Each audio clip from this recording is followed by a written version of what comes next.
Good morning.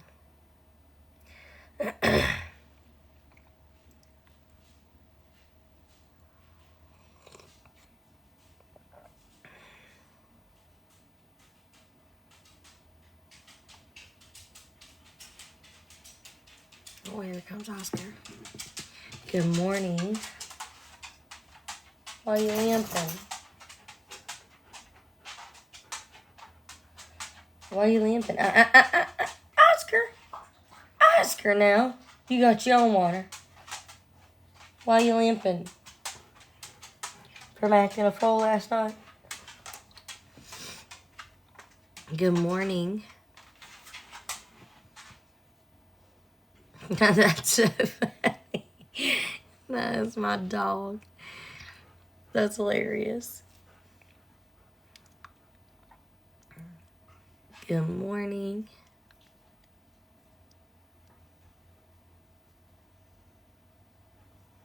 We will definitely be praying for you. I know that has to be so hard because Oscar's been with me since I was 18 years old, so it's going to be really hard when I lose him. Good morning.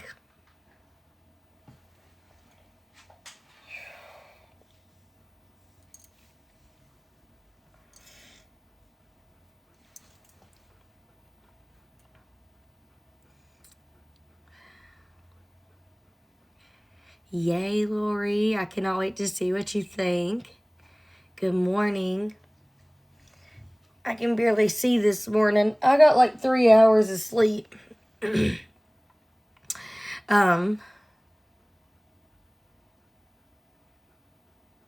love that. Did you get that one uploaded? Was that one of them that wouldn't? Or no, that one's the one that would. Yep. It's there. We got Joseph uploaded. Oh my goodness. Study boxes are monthly.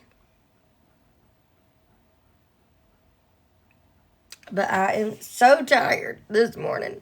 I got a nap. I pretty much didn't get a good night's rest. I got a nap. I might have to go back to bed when I get done with coffee talk. Because then I got to go to work this afternoon. I was up so late deep cleaning my children's rooms. Yes. Their rooms look so nice. The rest of my house, not so much. But their rooms look so nice. My daughter basically has 2 rooms because her closet, so her bedroom used to be the master bathroom. So her closet was, used to be a bathroom, but it was converted. So she's got like 2 rooms. That closet is a big old playroom. And so it took me hours to do her room.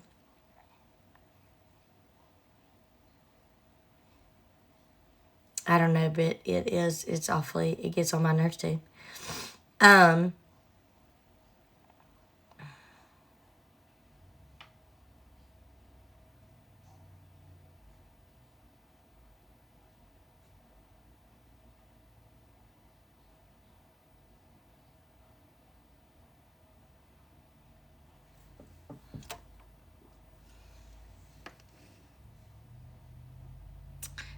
Timothy pointed out to me we were studying Joseph, Jesus' earthly father.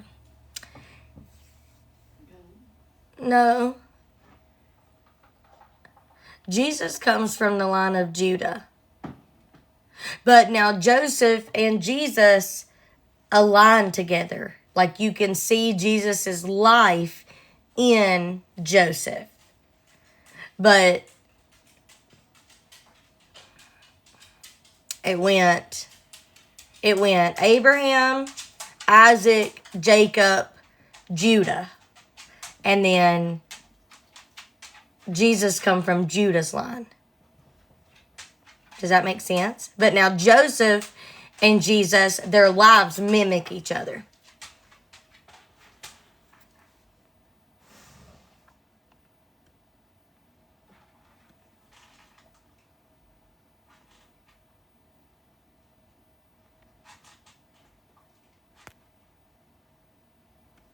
Yep, Judah's story as well. But in the end, he's transformed. So praise the Lord, because my story's a little wild too. But I'm so glad he still chose me, and he still called me, and still gave me the ability to serve him fully. Isn't that so good?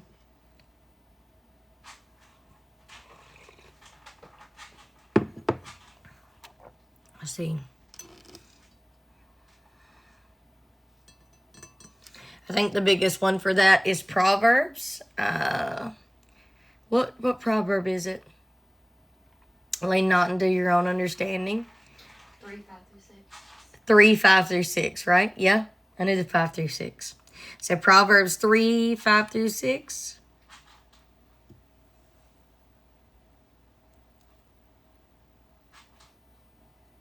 I love that so much, April.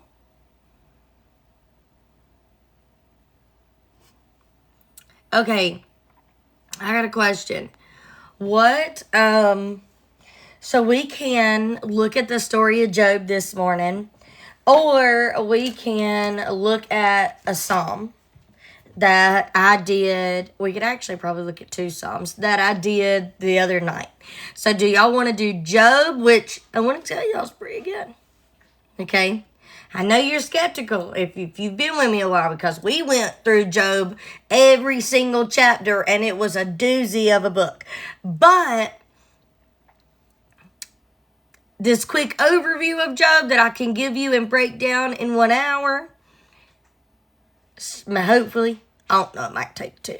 It might take 2 parts, but it's really good. So Job or Psalm. And whatever we don't do today, we'll do next. I feel like Job might be winning.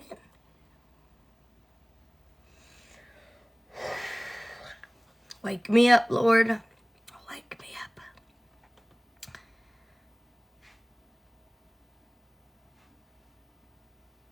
I think Job's winning. I'm pretty sure Job's winning, so let's do it. I'm already there. Funny. Look at you.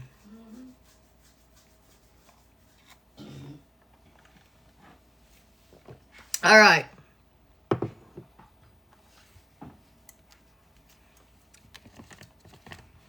All right, so let's go to the book of Job, chapter 1. And y'all know the drill. We're gonna pray first, but also we're not necessarily gonna read all of this, because we're kind of like do an overview, and I'm gonna point out some really good things.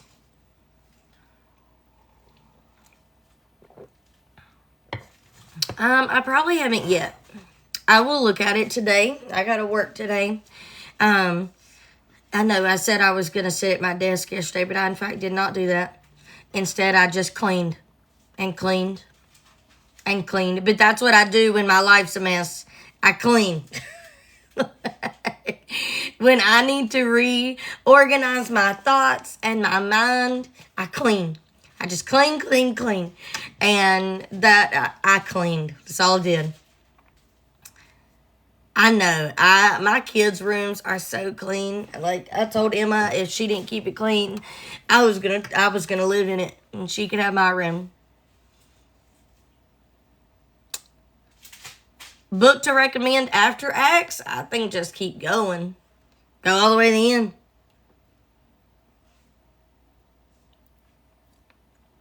Same. The organized environment means an organized mind. Same. Yes, I do the Bible study boxes. And there's a new one every month. And February's Bible study box is going to be all about the enemy. You can't fight the enemy if you don't know the enemy. So we are going to break down what Scripture says about him and how you're supposed to fight him, and how to identify him in your life.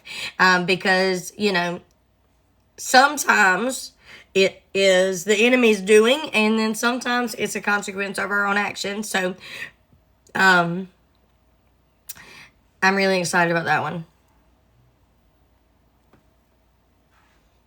When you get anxious, you clean. Yes, I think like I just if you're in my mentorship and I shared with you guys the kind of the stuff that I'm going through, and I'll be sharing it here too. I'm sure really soon, but it's just a lot. I got a lot going on in my life, and I'm not really sure where we're going or what we're doing. I feel like I'm in a blind season in my life. So I am very unsure of what to do right now. And so when I get like that, I just clean. I just clean. And that's what I did. I just cleaned. I went into the dirtiest room, which was Emma's. And God started, and I cleaned. I'm using an NLT Bible this morning. We're in the book of Job, chapter 1 for now. Book of Job, chapter 1. We need to go ahead and pray this morning before we get started. Yes, Janice, we miss you.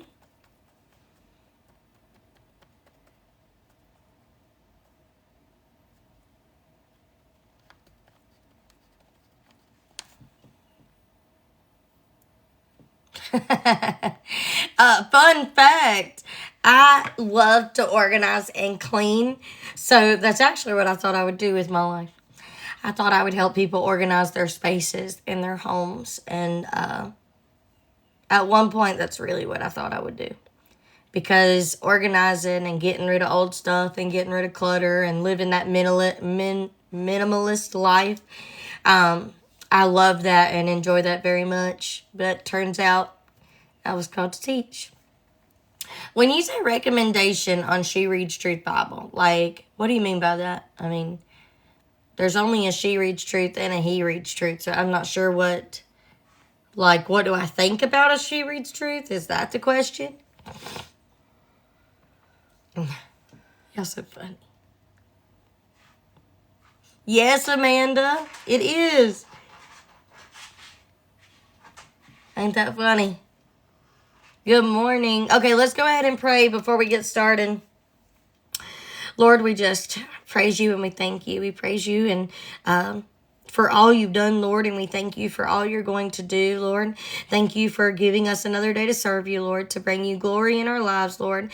Thank you for forgiving us, Lord, for the things that we've done in our lives. Thank you for forgiving us when we used to not be the person that we wanted to be, Lord. Lord, we're just thankful that when we're in a season like Job is, you're always with us, Lord. And Lord, as we go into your word this morning, I hope we do so with an open mind and an open heart to be able to hear from you and receive whatever it is you're wanting to teach us, Lord. In Jesus' name we pray. Amen. Amen.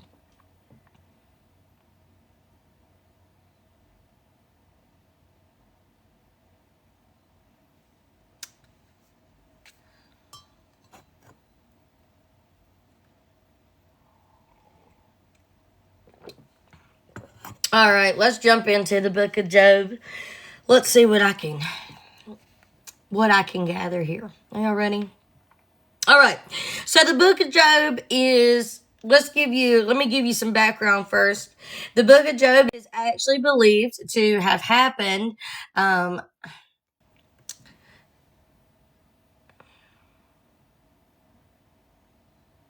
would love to do that. That's such a good idea. That's such a good idea. We would definitely do that. Do some journaling with the Read Be Win tabs. I'm actually gonna do another journaling Bible. I think I'm gonna give away my big house. I think I'm gonna add some more stuff in there, and then give it away. I think so. That's a great idea. I would love to do that. Okay. The book of Job is a hard one to get through. It's actually believed to have happened around the same time as Abraham and Isaac, okay? And it's believed to be that because Job is kind of the priest over his family, over his kids. None of the stuff that's mentioned in Exodus or that's lined up in Exodus, Deuteronomy, all of those things are mentioned in Job. None of those things. Job doesn't talk about the law. Job doesn't talk about the way the Lord sets things up. Job doesn't talk about any of that. So it's believed that the story of Job happened in or around the time of Genesis. Some chronological Bibles will put it right after Genesis 11. My chronological Bible puts it right after Genesis before you go into Exodus, Leviticus, Numbers, Deuteronomy, all of those things, okay? So there is that. Job is, shall we say, how do we say? It's a really good book. A lot of people relate their life to Job because they relate their life to the first 4 chapters of Job, and then they skip the middle of Job, which you can relate to more than you think you can relate to, and then they go to the end of Job. So people, when they go through a hard time, they're usually like, I feel like I'm having a Job moment, and then they get to their chapter 42, which is the end. I want to tell you something about Job, though, that's actually very interesting. And if it's your very first time reading Job, my very first time reading Job, I thought, man, Job's friends are right. When you're reading Job, and we're just doing an overview, we're at chapter 1. When you're reading Job and you get to the interaction of Job and his friends, it really sounds like they're right, okay? Because you're hearing Job wallow in his pity, okay? And he semi has a right to do that. I mean, he's lost everything. I mean, he didn't just lose one thing. He didn't just lose one child. He didn't just lose this. He didn't just lose his house. He didn't just lose, his wealth. He lost every bit of it, okay? And Job had great faith. So if this circumstance caused somebody who had great faith to regret being born, what do you think it's going to do to somebody that ain't got faith at all? I'm going to tell you what. So at first glance, though, when you're reading it, you understand that Job is upset at first. But about chapter 5, let me just investigate here. Okay, hold on. Okay, watch it. Chapter 3. So you're like, Job's right. It's all right. Job is, what? You let it out, Job. And then you read his friends, and you're like, okay. And then you read Job again, and you're like, okay. And then you keep going, and you're like, how long is this going to go on? How long we gonna do this? How long we arguing for? And you just keep going and going and going. So at one point or another, you're like, man, Job's friends are right. Just be quiet, Job. Like, just chill, Job. Okay?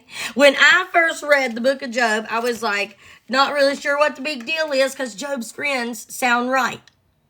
Job's friends are, in fact, not right. And we can all relate to being Job's friends. Job's friends in the moment where Job just needed them to sit in silence with them. Yes, it's like 35 chapters of arguing. They like to hear themselves talk. I think that's so funny. Like, really what they needed to do was just sit with their friend in silence. They done something that we all do. And they assumed that the only reason that all these bad things could be happening to Job was because he sinned and he hadn't repented for it. Listen, my friends, when you assume that only bad things happen to people because of something they've done in their lives, you're assuming incorrectly. And you also need to read 2 Thessalonians along with this because you need to mind your business. Okay? It's not. Just because something bad happens in your life absolutely does not mean that it is because you've done something completely wrong. It definitely doesn't mean that if your friend is experiencing something bad in her life, it might not be because they sin. Now listen, sometimes it's just straight up the enemy working in our lives. Sometimes we are answering for our own actions, all right? You got to be able to discern which is which. And you'll feel conviction. You sure will. But sometimes it's literally just a test on your life. How are you going to handle what you go through? It's a test. And the question is, are you going to pass? Right? So we've all been Job's friends. I'm just going to open up and tell you right now, Job's friends, they wrong. They wrong. All of them are assuming. All of them are just accusing Job. Well, just say sorry for the sin that you've done. And Job's like, I didn't do nothing. And they're like, you had to, Job. Quit lying. The moment where Job needed his friends most, I want to tell y'all something. I'm getting ahead of myself. Y'all just, I'm getting ahead of myself. Hold on, back it up. Okay. The first thing that I want you to understand about Job is right here. So first, in verses 1-5, you learn that Job is a righteous man. Okay, Job prays on behalf of his children. He's a wealthy man. You learn a lot about Job in verses 1-5 of chapter 1. But where I want to start is verse 6 of chapter 1. Let's read that together. And I'm just going to read until we get to wherever I'm going. All right, ready? All right, so one day, the members of the heavenly court came to present themselves before the Lord. Members of the heavenly court could be the angels, the authorities, the principalities, the things we cannot see. It's all of those things. But they had to present themselves before the Lord. And the accuser, that's one of Satan's names, so you can go ahead and circle that. I'm giving you a little head start on the study box. The accuser, Satan, came with them. That very first verse, verse 6, tells me, tells me Satan still has to answer to the Lord. So I want you to understand that when you are going through things in your life, and you think the enemy is the one who's making them happen to you, it had to be approved first.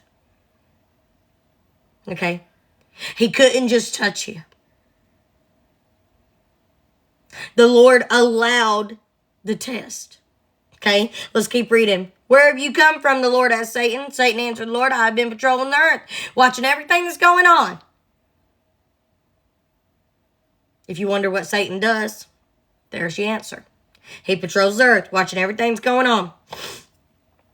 Then the Lord asked Satan, have you noticed my servant Job? Okay, he is the finest man in all the earth. He is blameless, a man of complete integrity. He fears God and stays away from evil. Satan replied to the Lord, yes, but Job is good reason to fear God. He said, you have always put a wall of protection around him and his home and his property. You have made him prosper in everything he does. Look how rich he is, but reach out and take away everything he has, and he will surely curse you to your face. Verse 12 says, all right, you may test him, the Lord said to Satan.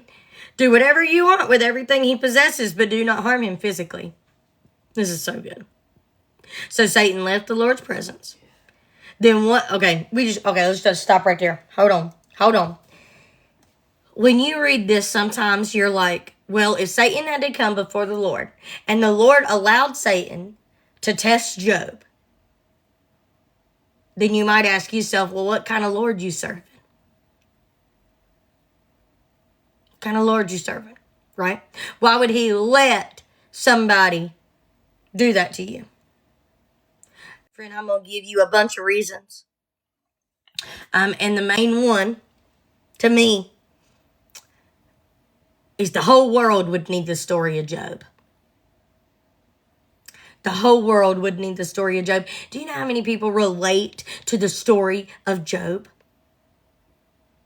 The whole world needed the story of Job. This goes into, New Testament where it says, I serve the Lord.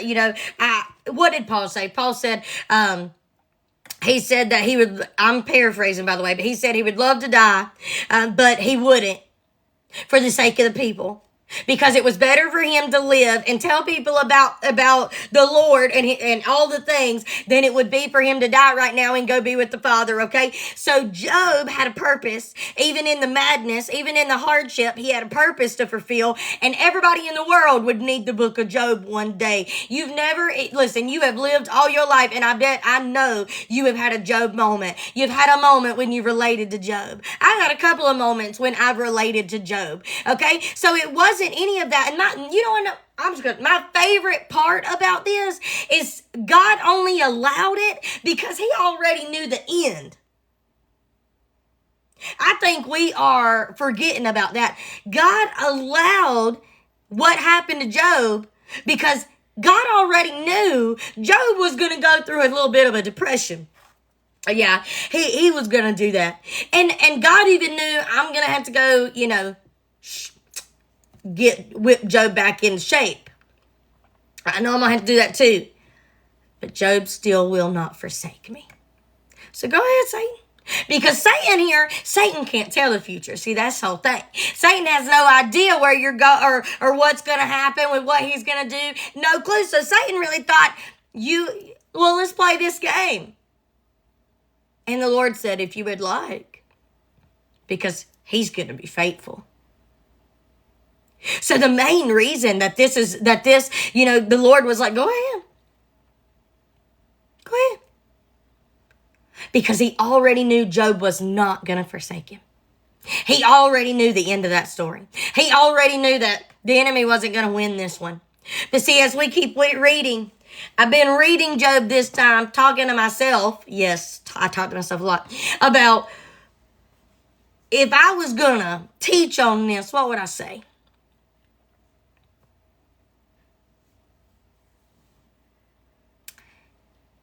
If I was going to teach this, what would I say? And my very first thought was, well, it kind of looks like Satan's winning right now. There was probably a point in Job where, don't get distracted. Don't do it. There was probably a point in Job where he's lost everything. He's sick. His friends are accusing him of sinning. He's bickering back and forth with them. Job is depressed. He's asking to die. I mean, it looks real bad. So there was a moment there that Satan was probably standing there like, told you this would happen. He was standing there thinking, this is it right here. This is where he curses you and turns his back on you. This is it. There was a moment when Satan thought, surely I have won. And yeah, they're going to go through a lot more arguing. But chapter 42 is still coming. And he still ain't winning. So there was that moment, and I would say that there's that moment in your life where Satan really thought he'd won. Satan really thought he had won in your life with whatever you were going through, whatever you lost, wherever you were going, whatever you were doing. There's been a moment in your life where Satan thought he had you. But he didn't, because chapter 42 was still coming. The end was still coming. Double portions were still on their way. Isn't that good? Oh my goodness. It's so good. Listen, I'm trying to not get distracted because I'm going to warn you right now. I'm going to even try not to even look at the comments because I'm going to tell you right now. The moment that you start talking about the enemy, he's going to want to silence you. The moment you start telling people who he is and how he works, how to identify him and how to fight him, he's going to try to silence you, distract you, get you off path. You just better be ready for that. And that's exactly what this is. So I'm going through my own things in life right now, but I'm just going to make it super clear right now. There is absolutely nothing that the enemy can do to me that will make me stop serving God. I'm going to make that absolutely clear, right? One of those comments was something about reporting. You know what? I used to worry about that because I built my whole business, on TikTok. I built a whole ministry on TikTok. So I used to worry and like, ooh, what's going to happen if somebody, reports me and then I lose my account? So what? What if they do?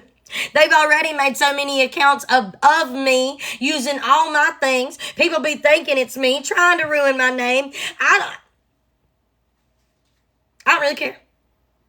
It's not me. And if you know me and if you follow me and if you join me, you'll know it ain't me. God will give you that discernment to know it ain't me. Amen. So I don't really care what the enemy thinks he can do to me. I will rebuild it again. The Lord done it with me one time. I'll just do it again. And I'm just going to make that abundantly clear to the enemy that he ain't got no place in my life. It doesn't matter what he does. I'm still going to serve God. I'm still going to remember who pulled me out of that pit. I'm still going to remember who was in the trenches with me and who left me there to die. Satan left me there to cover my own self up, but Jesus came in and got me. So he has absolutely not your best interest at heart. He didn't have Job's at heart here, and he ain't got yours either. But anytime you are talking about him, you best believe he's on guard because he does not want people to know him. His job isn't to be loud like mine. I'm loud. And sometimes when you listen to me, you got to turn the volume down, all right? I know that. I'm loud. He's not like me. He's actually quiet. And he actually doesn't want you to know he's in the room. That's why sneaky, conniving. He doesn't want you to know that he's in the room. You better understand that. That's why it's so easy for him to sit down at your table and disguise himself as your friend, because he's not big and loud. He's quiet and intelligent. Don't forget he was an angel first. Don't you forget that. Let's keep going. Let's keep going right here.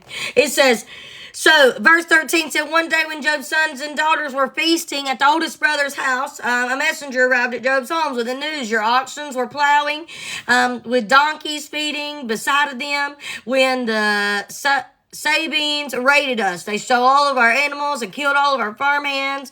I'm the only one who escaped to tell you. While he was still talking, another messenger arrived with the news. The fire, okay, Angie, here we are. The fire of God has fallen from heaven and burned up your sheep and all the shepherds. We're going to get back to that, so underline that in your Bible. If you're following along, underline that right there because we're coming back. I am the only one who escaped to tell you. While he was still speaking, a third messenger arrived with the news. 3 bands of so-and-so had stolen your camels and killed your serpents. I am the only one who escaped to tell you. Verse 18, while he was still speaking, another messenger came with the news. Your sons and daughters were feasting at their oldest brother's home. Suddenly, a powerful wind swept in from the wilderness, which is also a whirlwind. Do you see that? We're going to learn that too. And hit the house of all the side, or hit the house on all sides as the house collapsed and all your children are dead. I'm the only one who escaped to tell you. Let's stop right there. I know I'm reading super fast, but I'm trying to give you a good overview of Job while not missing the good stuff. Let me tell you something right here. First off, about these. You have all been exactly where Job is. Now, maybe your wealth wasn't gone, your livestock wasn't gone yet, your children wasn't gone. But do you notice that all those verses, it said while he was still speaking, something else happened, and while he was still speaking, somebody else came, and while he was still speaking, somebody else came. Job was like boom, boom, boom. Bad, bad, bad. Hardship, hardship, hardship. It was just right after the other. Boom, boom, boom. All right? I envision this in my life. And y'all's. When you're going through something and then boom, something else happens. And then you keep walking, you're like, oh gosh, that hurt a little bit. Let me keep walking. And then boom, something else happens. And you're like, oh my goodness, if anything else could happen to me. And then boom, something else happens. And you're like, okay. You know, and you're like, is this ever going to stop? One thing right after another, right after another, right after another comes to present itself in your life to take your faith. Okay? We've all been there. And I want you to see, I got to keep reading, so we're going to come back. Watch how Job responds. I want you to listen. Let's be honest for a minute in the chat. When your life is boom, boom, boom, this bad thing's happened to me, this bad thing's happened to me, this bad thing's happened to me, over and over and over again, okay? When that happens to you, let me ask you something. How do you respond? While y'all are commenting, I would say that we respond with complaining. We respond with, Lord, what are you doing? You know? We look to the Lord like, hello, you see me? You see me down here? What's going on, Lord? You know? How do you respond? Lord, why is this happening to me? Yep. Tears, anger, complaints, complaining or whining, grumbling, asking why. Yes, exactly. If I'm being honest, why me, God? What else can go wrong, right? That's a good one. The negative thoughts, yep, why me? The blaming of people, that's good stuff. It's easy to doubt, but sometimes, lost it. It's easy to doubt, but sometimes difficulties push me closer to God. Exactly. Why me? And then give all the stuff I do for, why me? And then give all the stuff I do for him. Yes. Oh, yes. We be doing that. Yes. Listen. But let me show you something right here. This is what you're supposed to do. Read verse 20. Job stood up, tore his robe in grief. So you're allowed to grieve. Make no mistake. You're allowed to grieve. God gave you these emotions, and he gave you the emotions for a reason. You are allowed to grieve. But then he shaved his head and fell to the ground to worship.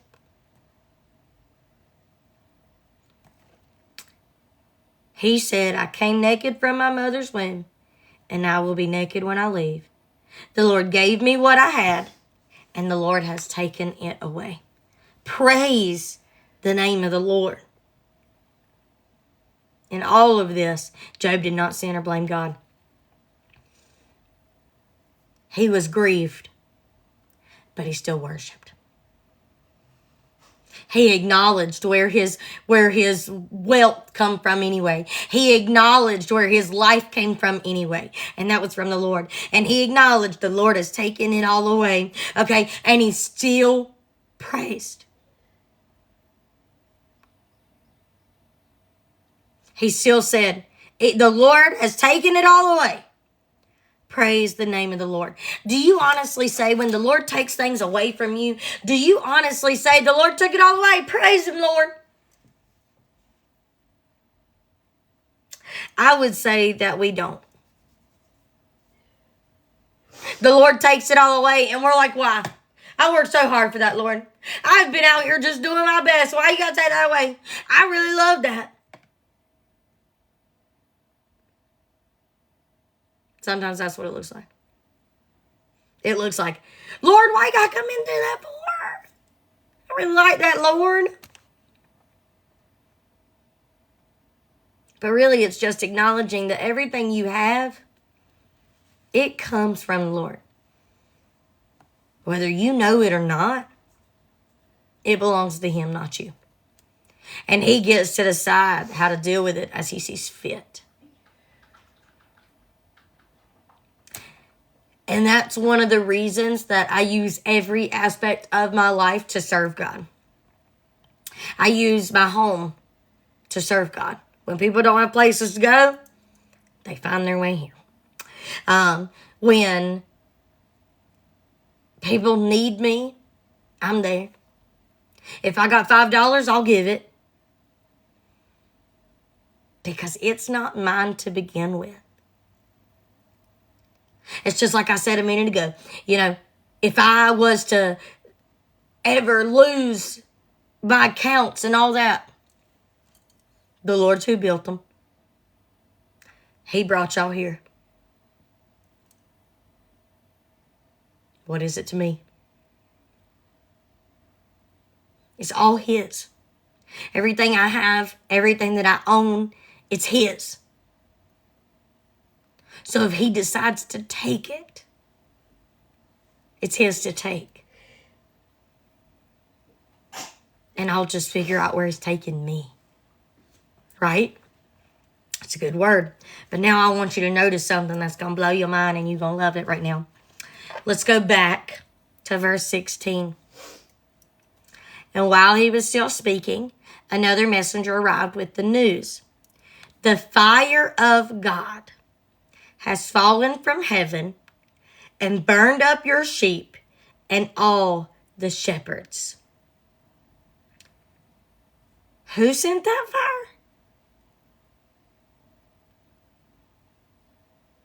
Who sent that fire? It says, the fire of God. But the last time we read, the Lord gave Satan. He said he could take everything, but he couldn't touch Job. So who burned up the sheep and the shepherds?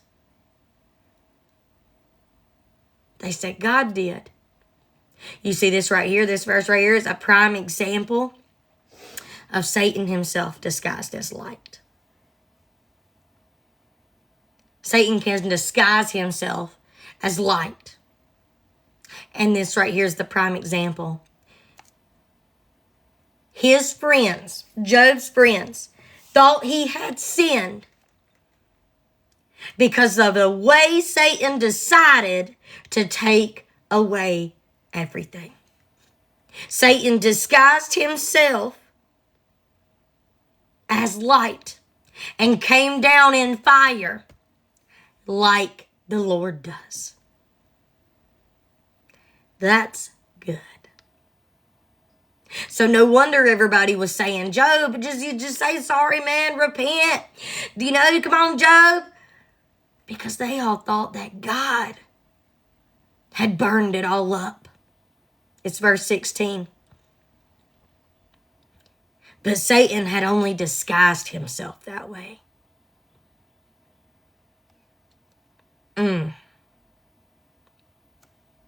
Even in verse 19, when it says a powerful wind swept in through the wilderness, you think of a whirlwind. Well, when you get closer to the end of Job, what did he come as? A whirlwind. Oh, man. Satan can disguise himself as light.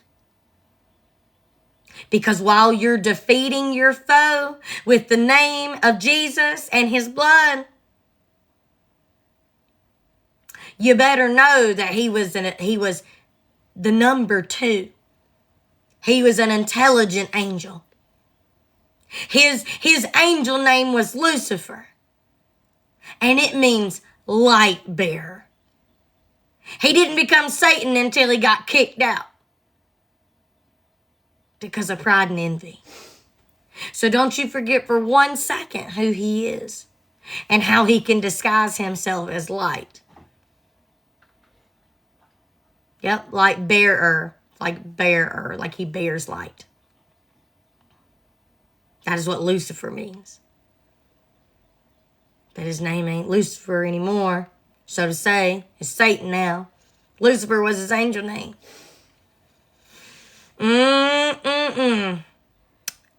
Sometimes the reason you think God's punishing you, but it really ain't God at all. It's really just the enemy, but he's disguised himself as light.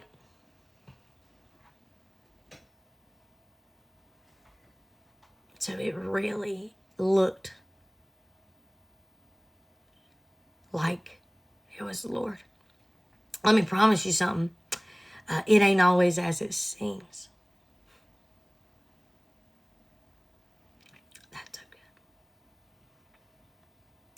it ain't always as it seems. Sodom and Gomorrah is a good example of that too.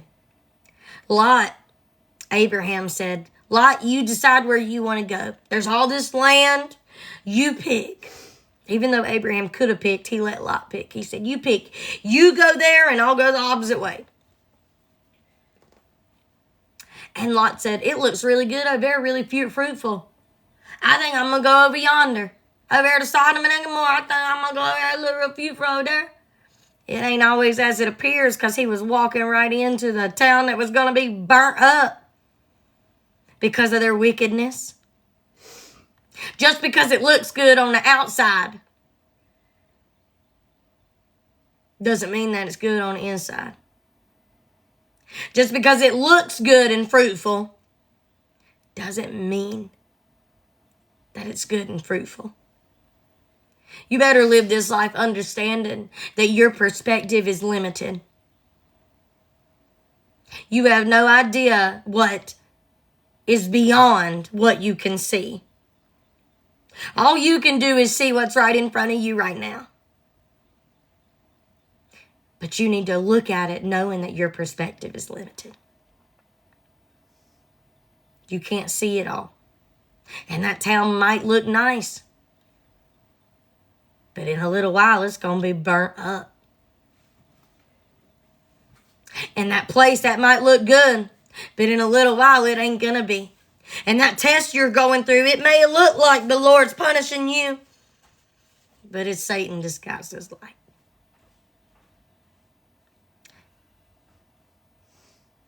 This is so good. I mean, need I say more? I mean, lesson's over. Like, ponder on that all day. Like, I mean, for real. It ain't always the way it seems. Just like all this, you know. We're getting ready to get into Job's second test where Satan actually gets to affect his body. And he even turns his wife against him.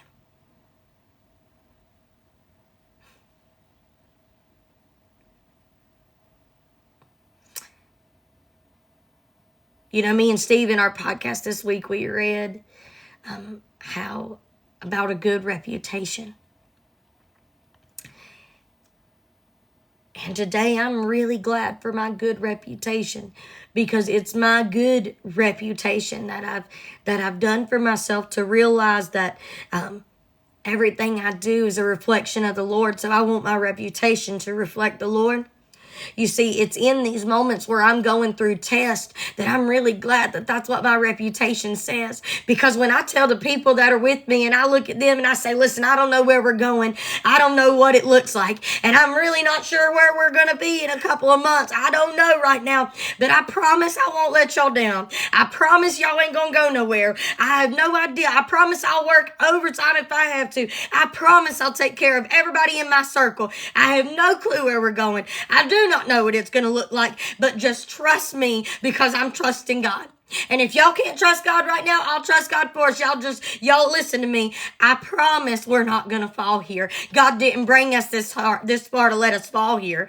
And when I tell people my struggles, when I tell people what I'm going through, when I tell people that we got all this going on, they say, how can we know? And I say, listen, because we know what God said. And it's not this ain't the final say, right? So it's at these moments in my life where I'm facing my hardest test that I'm so glad I built a reputation that says trusting God. Because when I can't see where we're going, people still trust my relationship with the Lord. Does your faith say that about you? When your family is facing something so hard, is it your faith that lets them know you're going to be all right? When your company is facing something, is it your faith that brings everybody in the room peace?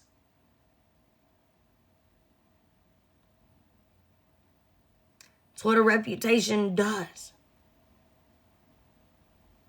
And I feel like there's a lot about what Proverbs was talking about. I mean, not Proverbs. We were in Ecclesiastes. That's where it said that. Ecclesiastes 7, maybe? That's where me and Steve were. Steve was reading it. I've preached about it. Somebody did ask what the podcast name was, and it's called Unchained with Kelsey and Steve. Even in your struggles, we can see God's glory. That's what I want my reputation to be.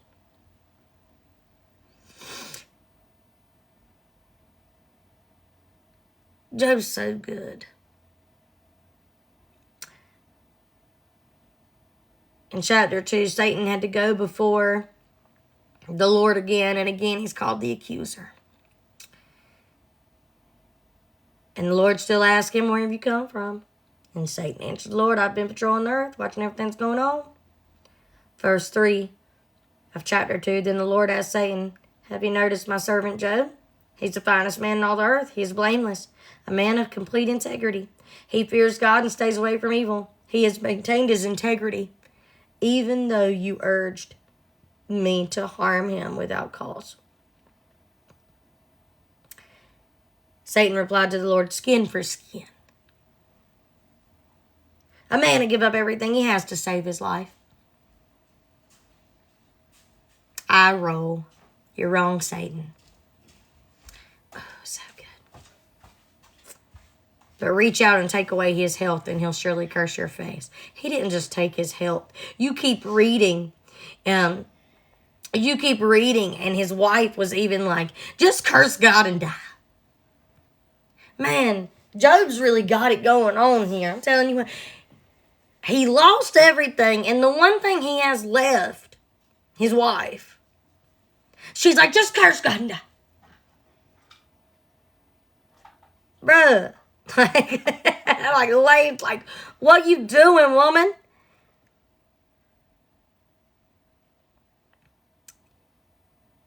Number one, don't be Job's wife. Don't be the person that's comforting somebody in the midst of everything that they're going through and say, why don't you just curse God? Do not be that friend. That's a big no. You got those friends? Kick them out. So sorry. Like, love them from a distance. Don't be telling them your business anymore. Don't be Job's wife. Lesson number 1. Listen, I love Job too because Job represents us so much.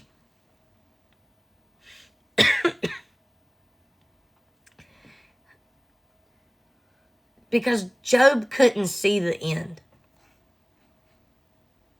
So, Job's ready to die. By chapter 3, Job's ready to die. You go to chapter 3 and let's see, where's it at? You get to chapter 3 and he's like, why wasn't I born dead? Why didn't I die as I came from my mother's womb? Chapter 3, that man's had enough. And he's like, take me, Lord. Just take me. Why was I ever born? Why do I have to experience this? Why do I got to go through this? Why does life got to be like this? Everybody's left me, Lord. Everything's been taken from me. Everybody's left me, my wife. I also think it's good to note that his wife telling him to curse God and die was the very thing. No. Oh, wait. Yes, please. I don't know what this thing's. Okay. It was his wife telling him to curse God and die was the very thing that finally just sent Job. The one thing Job had to cling to, which was his wife. She said, just curse God and die. I ain't want no part of this.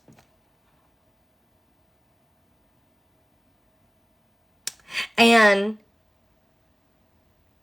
so Job's finally like, why was I born? Why, Lord? Why was I even born? Why do I got to go through this? Why do I got to do this? Why? That's where we're at. But Job couldn't see where he was going. Job also didn't understand that this was just a test. How was he going to handle it? This was a test. Double portions were on the way.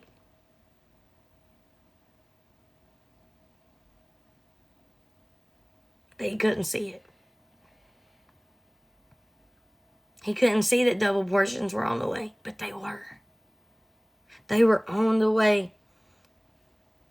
And then you go to chapter 4, and that starts as friends. I'll spare you all that, besides don't be Job's friends. But again, I want to paint this picture. And I actually want to mention stuff about this. I want to paint this picture of the enemy thought he had won. His wife turns against him. He's lost everything. His friends are accusing him of sinning. I mean, they're bickering back and forth. He's depressed and ready to die.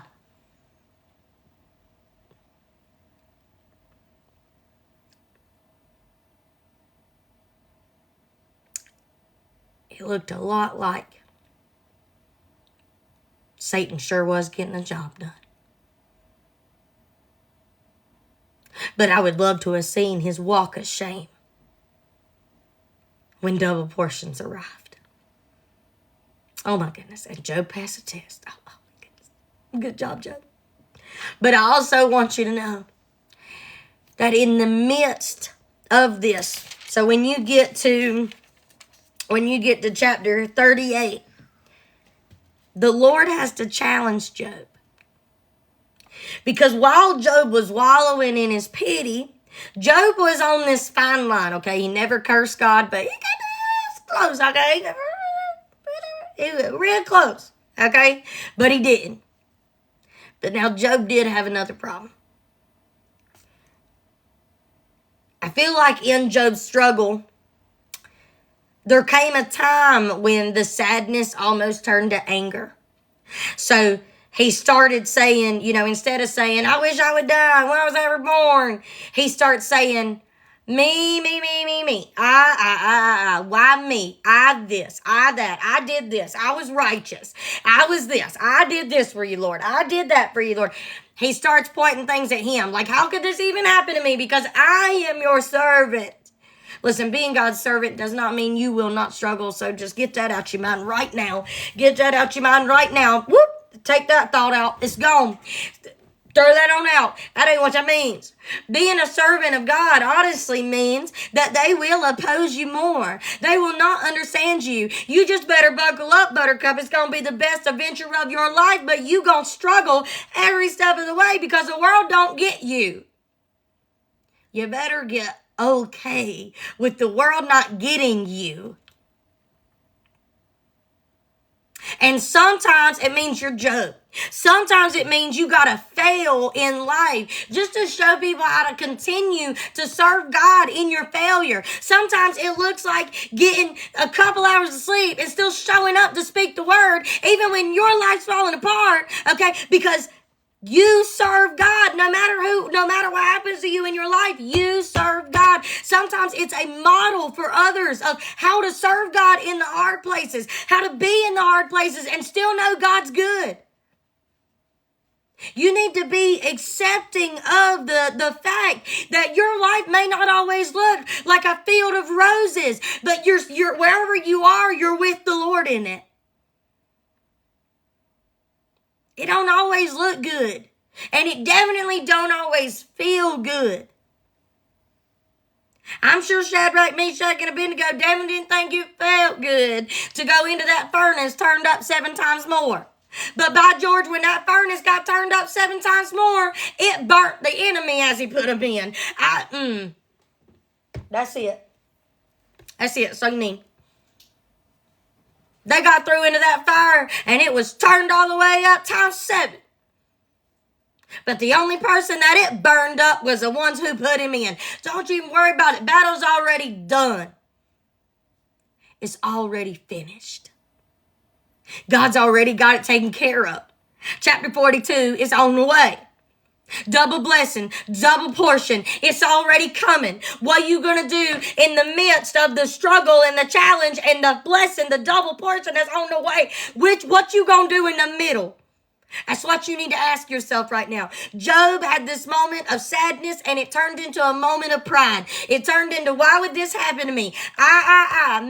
Me. Lord, I've served you. Lord, I've done this for you. Lord, I did that for you. It's a me problem. And the Lord really shuts Job up right here when he's like, oh, just tell me how all this happens, Job. I love his part and also hate it because I'm sure he looks at us like that too. Like, you think you is, lady? You know, I know he says it to me. I was like, I know, I'm sorry. You know, it's Job 38, 39. And then in 40, Job gets to respond a little bit, but he shut up about that time because it's Job 40 verse 4, and then Job replied to the Lord, I am nothing. How could I ever find all the answers? I will cover my mouth with my hand. I have said too much already. I have nothing more to say. That's right, Job. Be quiet, Job. Bless your heart, Job. Like, that's us right there. We just be run our mouth. Listen, sometimes it's better just to... You remember that in elementary school? Zip it, lock it, and throw away the key. Okay? Sometimes it's best to do that. Sometimes it's best to do that. Okay? Because you run in your mouth and you're making the Lord's anger burn. Because he's like, why would even in the first place you think that you are exempt to the suffering? You do know that all of y'all are a result of Adam and Eve, right? And they sinned. So, I mean, they just counted it all for you. So, you do realize where you live, right? Yeah. I love it. So the Lord's like, oh, what's that say?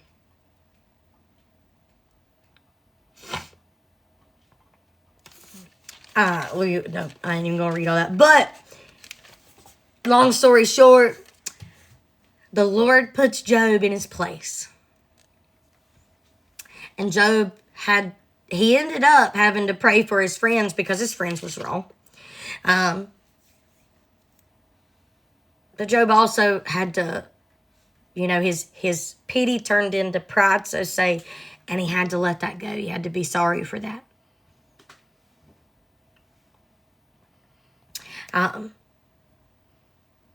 But then chapter 42.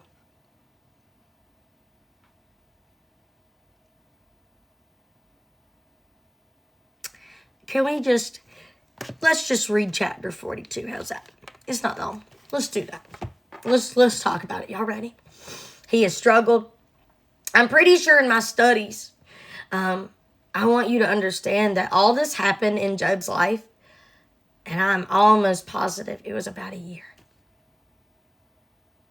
So it's easy for us to read chapter 1 to 42, maybe in one day. But you need to understand that took time.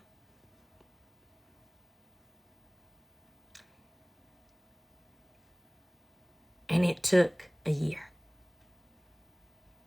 That's what people believe. It took Bible scholars. I'm pretty sure I'm right around that area. A year. Man, how quick. How quick are we to be ready to cut and run? Ready to get out of this mess. Ready to get out of this mess. So we're trying to. But if we cut and run, we won't experience chapter 42. Right? It's so good. So good.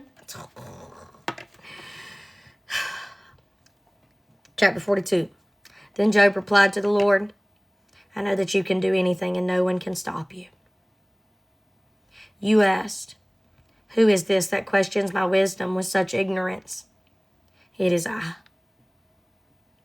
And I was talking about things I knew nothing about. Things far too wonderful for me. I love Job's transformation. You said, listen, and I will speak. I have some questions for you, and you must answer them. I had only heard about you before, but now I've seen you with my own eyes. I take back everything that I said, and I sit in dust and ashes to show my repentance. It's so good. Oh my gosh, it's so good. Job's response to the Lord was, I'm sorry.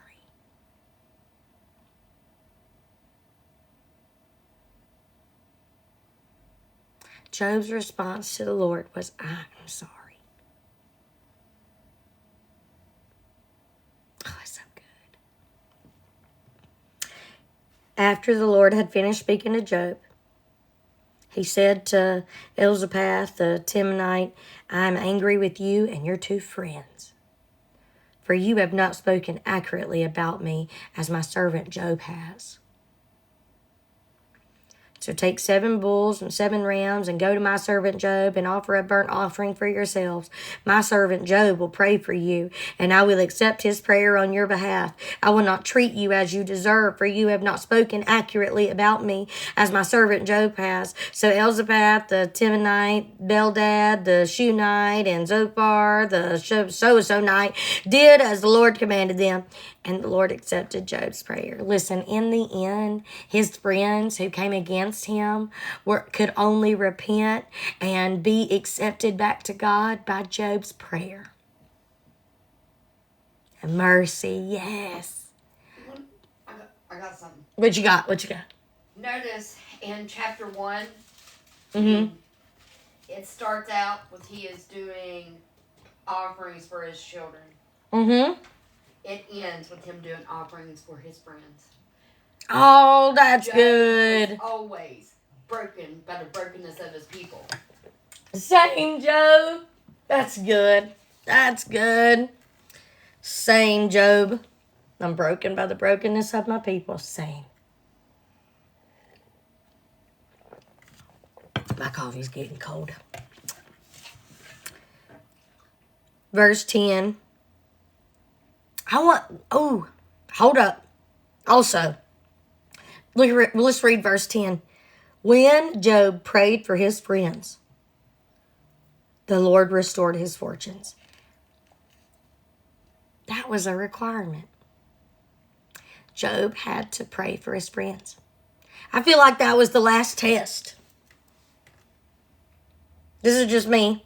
But I feel like that was the last test. Would Job pray on the behalf of the ones who accused him the whole time? Ooh.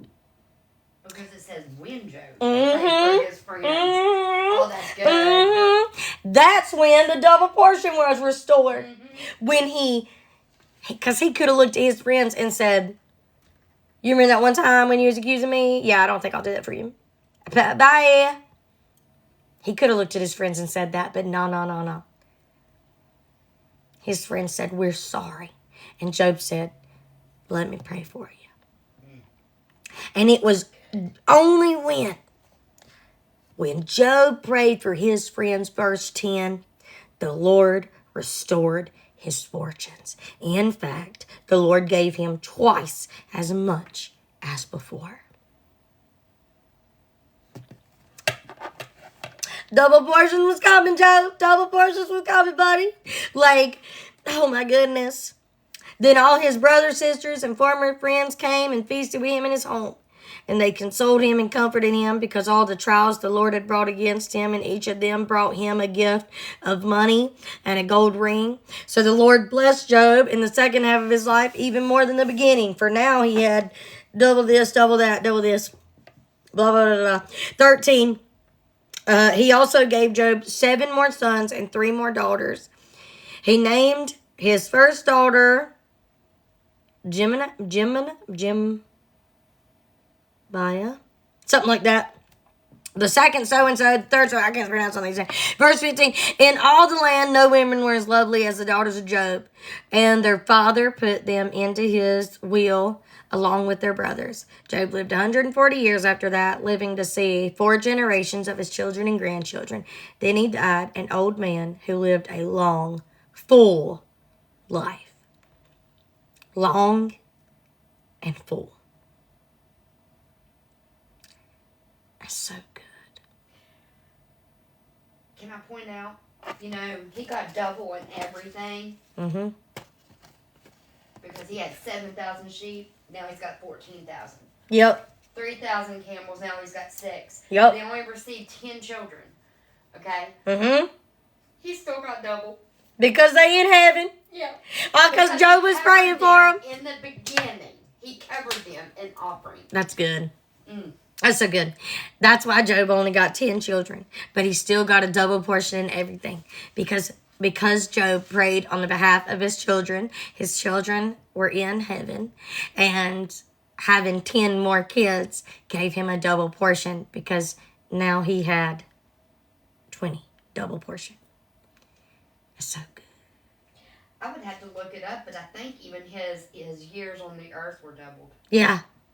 What do you mean? Wait, what? Whose years? Job's years? Mm-hmm. Like from when he got tested? Mm-hmm. Ooh, that's pretty I'll good. look it up.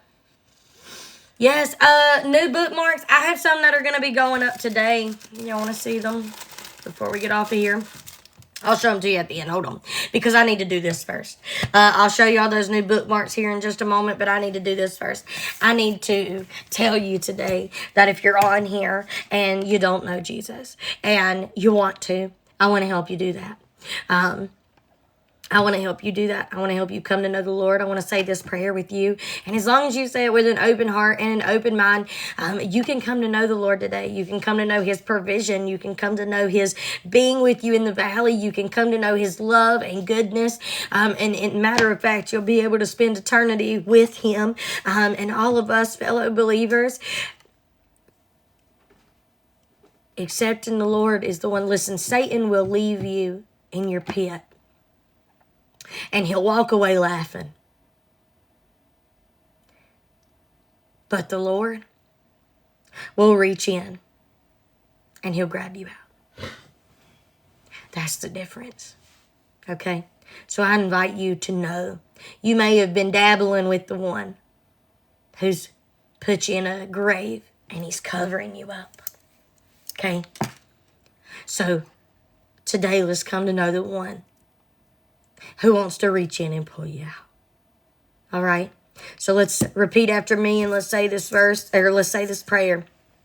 Jesus, you are the only one who can save me. So in this moment, I'm asking you to save me. Forgive me for my sins. I believe you are the Son of God. And you rose from the grave to give me eternal life. So in this moment, I am making you the center of my life and asking you, Jesus, to be my Lord. In Jesus' name, amen. Amen. Did y'all hear my belly grumble in the middle of that? No, it's my belly. I'm hungry. All that work yesterday.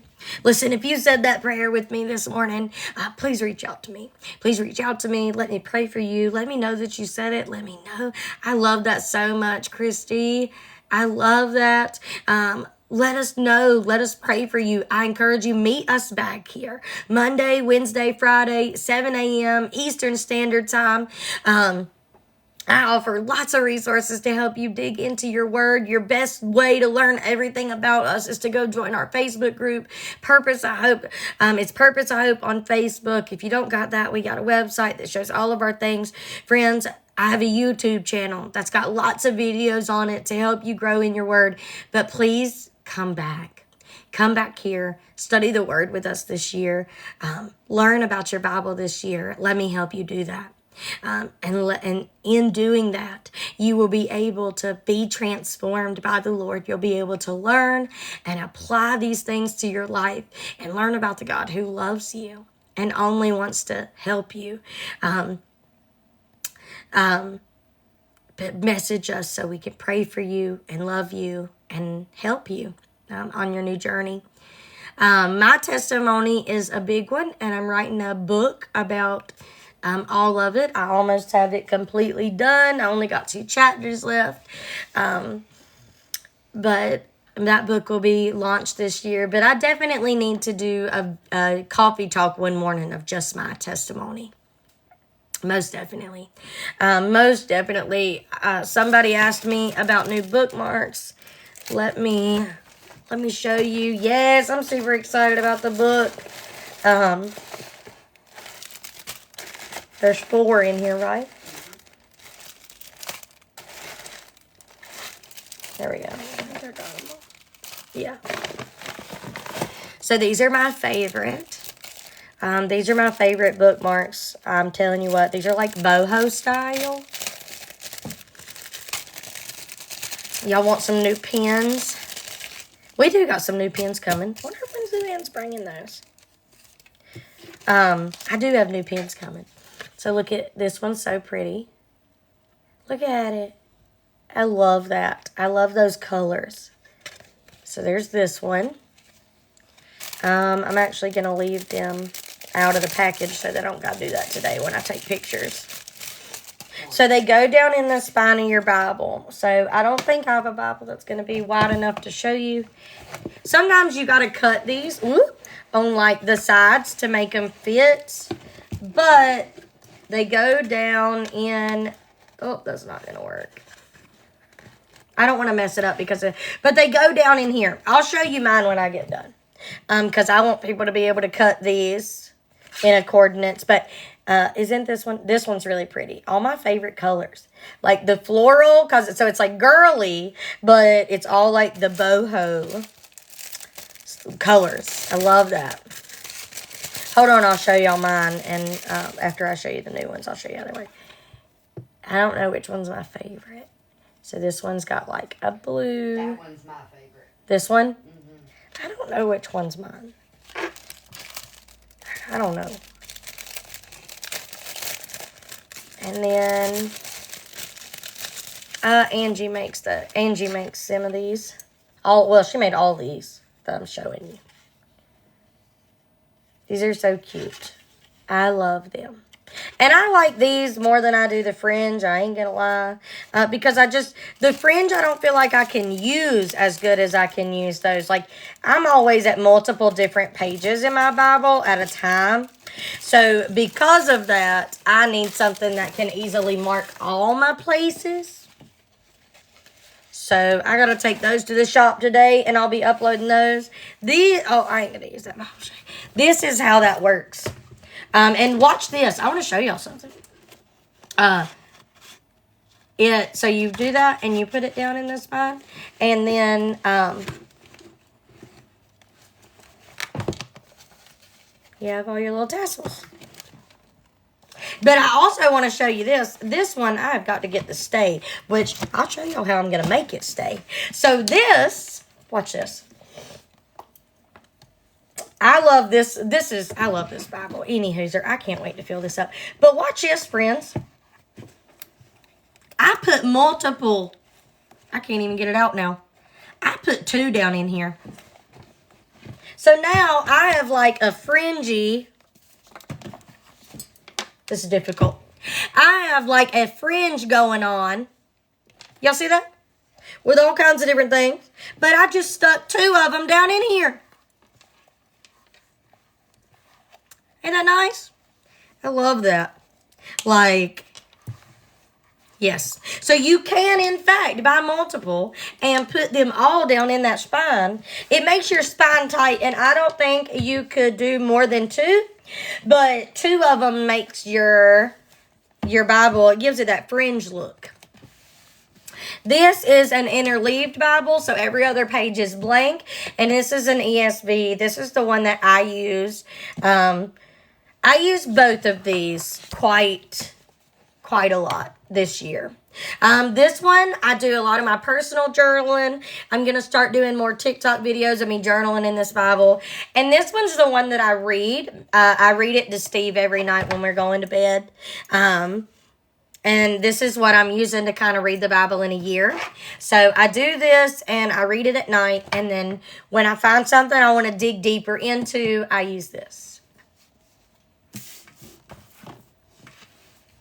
Yes. I love that. I want this full. This, I want to feel this. Like, this is what I want. I want to feel this. This is... I'll show you. One of my favorite. Let's see. That's that psalm I was at. I love this. And I just I allow myself to journal in it in a bunch of just different ways. I haven't had it very long. I got it for my birthday. This was when I was still trying to learn how I wanted to journal in it. Let's see. I got some New Testament stuff, I think. New Genesis, you had a chart. I don't think... Was it Genesis? I think so. Hold on. I'm trying to show you some of the other ways. Oh, my goodness. Hold on. It's hard to find it like this. There we go. Well, that one I ain't even highlighted yet. Whoopsie. Then there's like this, where I do little things, and then I didn't even highlight that yet.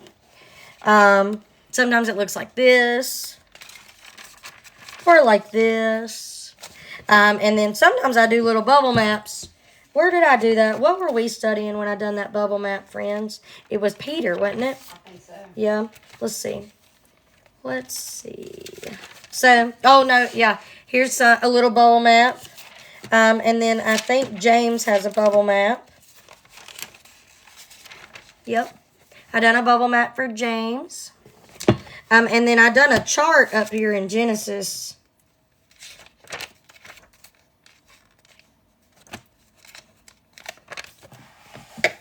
So, like, I love this because it is, I get to just freely journal and spend time with the Lord, and I can do it so many different ways.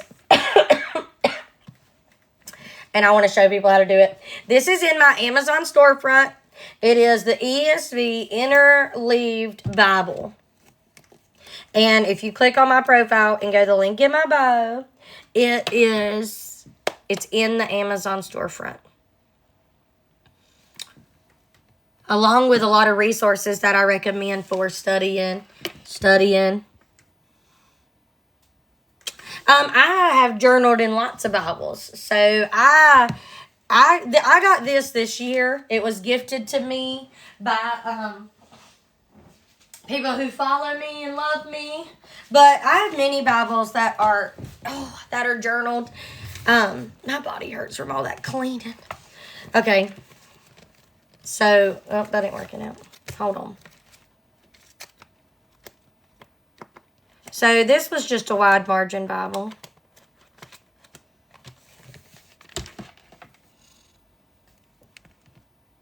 I do. I was thinking that too. Teaching. I want to do more videos to teach people how to journal. And I want to do, I don't know how I want to fit it in. I do have the mentorship where I teach a lot. I give you downloads and I give you pictures of my Bible. We meet 3 times a week. So I do have my mentorship, and you get access to all my notes, and I teach you from my notes that I take in my Bible. Some nights we do journaling nights. Some nights we do apologetic nights. We have fellowship nights. I mean, it's a big community, and I give you lots of resources to help you study. So there is that. But even in that, I don't feel like I do feel like I teach you how to journal. You pretty much get it. But I just kind of want to do some TikToks that teach you how to do a bubble map. I don't know. I have lots of stuff on my website. Do we have any here? Or we sent them all with Steven. Did you make another one of those purpose methods? You didn't? Okay. Send them all with Steve. Okay, so we have this, which usually it's glued at the top. I got to glue them today. But these are a study guide that you can use to create a bubble map and answer your questions. We have lots of things on our website that help you learn to study as well, and I'll walk you through it. So on my website, you can find a purpose method, and you can also find a prayer room journal. There's that study pack that I make. We're getting ready to launch 2 others after Valentine's Day is over. And I'm also going to start launching binder studies. So studies that I've wrote and put together in a binder with the workbook and all those things. So there's lots of resources there to help you Bible journal and Bible study. The website's called purposeihope.com. You can also find it in the bio. So if you click on my name and then go to the bio, it is the Purpose I Hope website, purposeihope.com. So there's lots of stuff there, but I do want to do some, I don't know. I want to do lives that are journaling, showing you how to do the Read Me Wins, which I create to help you like find your places in your Bible. The Read Me Wins. I thought Angie, I think it was Angie. It was either Angie or Charity or maybe both. They had the idea of writing a study. Like I write a study and then we launch the study and then that's what we do for so many coffee talks is go over the study together. So I've thought about doing that. I don't know. I got lots of ideas. I'm writing a book right now about my testimony. Almost done with it. Only got 2 chapters left. But otherwise, I actually wrote, and I never launched it. Do you know that? I wrote a How to Journal the Bible book, and I never launched it. I never printed it. Yep, you can join the mentorship anytime. Everything is recorded and posted later. So if you can't join live, then you can watch everything later. You get access to everything we've ever studied before. You get access to all the downloads, all the videos, all the extra downloads, all the pictures of my Bible. I put a lot of time into my mentorship, and I take it very seriously because I teach a lot in there. So it's $25 a month, and you get 3 Zooms a week, a digital download for every chapter that we are studying. We pick a book and we go from front to back. So in January this year alone, we've already done 1 Peter, 2 Peter, James, and we're getting ready to, we just started in Nahum. And we did Philemon. Yeah, and we did Philemon. Did we do that? My goodness. It's as a group. The mentorship is a group. It's a group of people. But you have access to message me and chat. It's a wonderful community. If you don't have a community of friends, you want that community of friends. They are amazing. Yeah,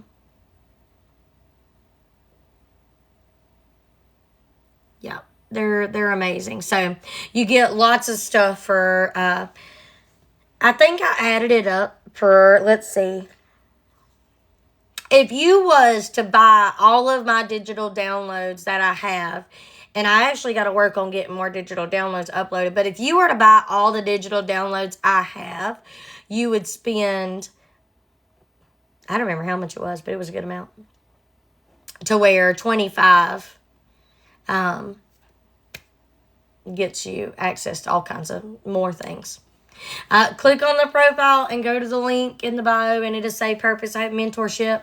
But you can also go to KelseyIrvin.org. KelseyIrvin.org, and you can find all about the mentorship there as well. The mentorship is my favorite. It's by far my favorite thing to do. So,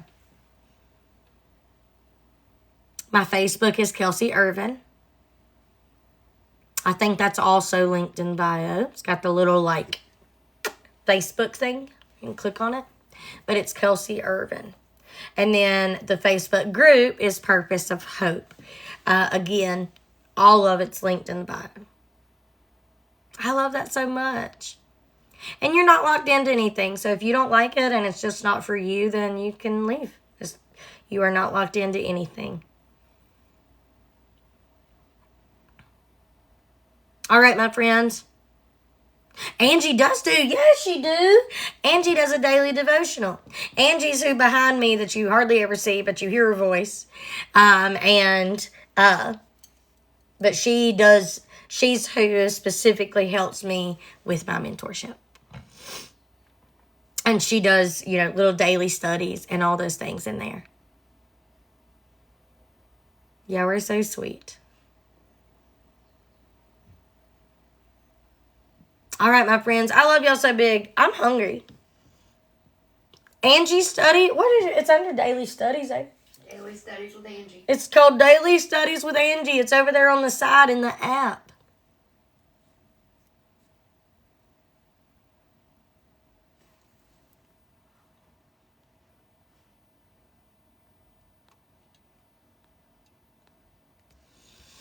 All right. I love y'all so big. I'm hungry. I'm going to go eat a bagel. I'm going to turn into a bagel. All I've been eating lately is bagels. You're welcome. Yeah, thanks to Angie. Thanks to Angie. All I've been eating is bagels. But I'm hungry. I'm going to go do that. I'm not really tired anymore, but I feel like I'm going to regret it if I do not take a nap because I have teen night tonight. So when I do go to work, I'm going to be there till 7:30, 8 o'clock at least. I don't necessarily do daily devotionals online, no. I post a lot in my mentorship. I do prayers in there sometimes. If you was to join my mentorship, you literally get to spend some shape, form, or fashion time with me every Monday through Friday. So on Monday, you get coffee talk, which everybody gets, right? And then Monday night, I do a Zoom. Tuesday night is Zoom. Wednesday morning is coffee talk. Thursday morning is a Zoom. And then Friday morning is coffee talk. So when you do the mentorship, you get to spend some shape, form, or fashion with me Monday through Friday.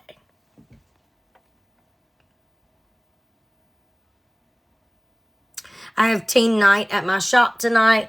Where I am going to assist the teenagers in learning how to set up and read their Bible, which I honestly think I will also do one night on just a regular TikTok because I think it'll make a really great video to help y'all set up y'all's Bibles and understand how to read them. And or how to read your Bible. And that's what I'm going to do with the teenagers. All right. I love y'all so big. I hope y'all have a wonderful rest of the day. If you want to find out anything about us, all the links are in the bio. PurposeHope.com. You can find everything. All right. So, if the Bible intimidates you, definitely come back. I make it fun, and you'll understand it when you leave. I do. Once a month, I do an adult study, and then once a month, I do a teen study at my shop in person. All right. I love y'all so big. Have a great day. Bye, you guys.